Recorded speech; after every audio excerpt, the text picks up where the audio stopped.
ಇದು ನಮ್ಮ ಶೋನ ಒಂದು ಲಾಸ್ಟ್ ರೌಂಡು ಯಾರ್ಯಾರು ಹೆಂಗೆ ಅಂತೇಳಿ ರ್ಯಾಪಿಡ್ ಫೈರ್ ತರ ನಾವು ಒಳಗಡೆ ಇರೋ ಕಂಟೆಸ್ಟೆಂಟ್ಗಳ ಒಬ್ಬೊಬ್ಬರ ಹೆಸರು ಹೇಳ್ತೀವಿ.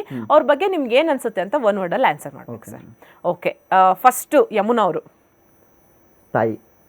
ಜಗದೀಶ್. ಗೆಳೆಯ. ರಂಜಿತ್. ನಾನು ಬರ್ಬೇಕಾದ್ರೆ ಹೇಳಿ ಬಂದಿದ್ದೆ ರಂಜಿತ್ಗೆ ಮಿಸ್ ಯು ಗೋಲ್ಡ್ ಅಂತ ಹೇಳ್ಬಿಟ್ಟು. ಅವನು ಎಷ್ಟೇ ಅಗ್ರೆಷನ್ ಇರ್ಬೋದು ಮತ್ತೊಂದಿರ್ಬೋದು, ಒಳ್ಳೆ ಸ್ನೇಹಿತನಾಗಿದ್ದಾನೆ ಇವಾಗ, ಒಳ್ಳೆ ಸ್ನೇಹಿತ. ಹಂಸ. ಹಂಸನೇ. ಧರ್ಮ. ಬಾಯ್. ಅನುಷಾ. ತಂಗಿ. ಶಿಶಿರ್. ತಮ್ಮ, ಒಳ್ಳೆ ತಮ್ಮ. ಶೋಭಾ. ಸೊಸೆ. ಸೊಸೆ. ಯಾಕಂದ್ರೆ ಅವಳು ನನಗೆ ನನ್ನ ಮಾವ ಅಂತ ಕರೆದದ್ದು ನಮ್ಮ ಹನುಮಂತು, ಆದ್ರೆ ನನ್ನನ್ನ ನೆಕ್ಸ್ಟ್ ಮಾವ ಅಂತ ಅತಿ ಹೆಚ್ಚು ಮನೇಲಿರುವಷ್ಟು ದಿನ ಕರೆದಿದ್ದು ಶೋಭಾ ಅವರು, ಅದಕ್ಕೆ ಸೊಸೆ. ಮಂಜು.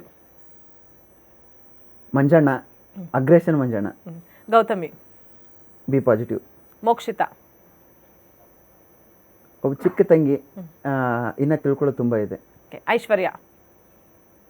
ತಂಗಿ, ಅವಳಿಗೆ ಯಾರು ಇಲ್ಲ ಅಂತ ಅನ್ಕೊಂಡು ಅವಳು ಫೀಲಲ್ಲಿ ಇದ್ದಾಳೆ, ಅಪ್ಪ ಅಮ್ಮ ಇಲ್ಲ, ನನ್ನ ಫ್ಯಾಮಿಲಿ ಇಲ್ಲ ಅಂತ. ಅವಳಿಗೆ ಅಣ್ಣನಾಗಿರ್ತೀನಿ ಆಸರೆಯಾಗಿ.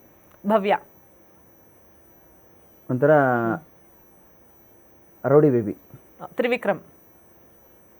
ತಮ್ಮ, ಅಣ್ಣ ಅಂತ ಪ್ರೀತಿಯಿಂದ ಕರೆದಿದ್ದಾನೆ. ಮೊದಲು ವಾರನೇ ಹೇಳಿದ್ದೀನಿ ಅಣ್ಣನಾಗಿರ್ತೀನಿ ಅಂತ. ಅಣ್ಣನ ಮನೆ ಬಾಗಿಲು ಯಾವತ್ತೂ ತಮ್ಮನಿಗೆ ತೆರೆದಿರುತ್ತೆ. ಚೈತ್ರ. ಮಾತು ಕಮ್ಮಿ ಮಾಡ್ಕೋಬೇಕು ಚೈತ್ರ. ಓಕೆ, ಹನುಮಂತು. ಅಳಿಯ, ಯಾವತ್ತಿದ್ರು ಅಳಿಯನೇ ಅವನು. ಧನ್ರಾಜ್. ಮುಗ್ಧ ಗೆಳೆಯ. ಓಕೆ, ನಿಮ್ಮ ಫೇವ್ರೆಟ್ ರಜತ್ ಅವರು.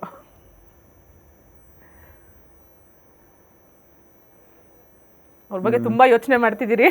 ಯಾಕಂದ್ರೆ ರಜತ್ಗೂ ನನಗೂ ಫಸ್ಟ್ ವಾರದಿಂದಾನೇ ಸ್ಟಾರ್ಟ್ ಆಗಿದ್ದು, ಟಕವರ್ ಅವ್ರು ಬಂದಾಗಿಂದಾನೇ ಸ್ಟಾರ್ಟ್ ಆಗಿದ್ದು. ಆ ರಜತ್ ಇವಾಗ ಇಲ್ಲ. ಮಧ್ಯದಲ್ಲಿ ರಜತ್ಗೆ ಏನಂದ್ರೆ ತಪ್ಪು ಎಲ್ಲಿ ನಡೀತದೆ ಅಲ್ಲೂ ವಾಯ್ಸ್ ರೇಸ್ ಮಾಡಿ ಮಾತಾಡ್ತಾನೆ ರಜತ್. ಅದು ತಪ್ಪು ಅಂತ ನಾನು ಹೇಳಲ್ಲ, ಒಳ್ಳೆ ಸ್ನೇಹಿತ.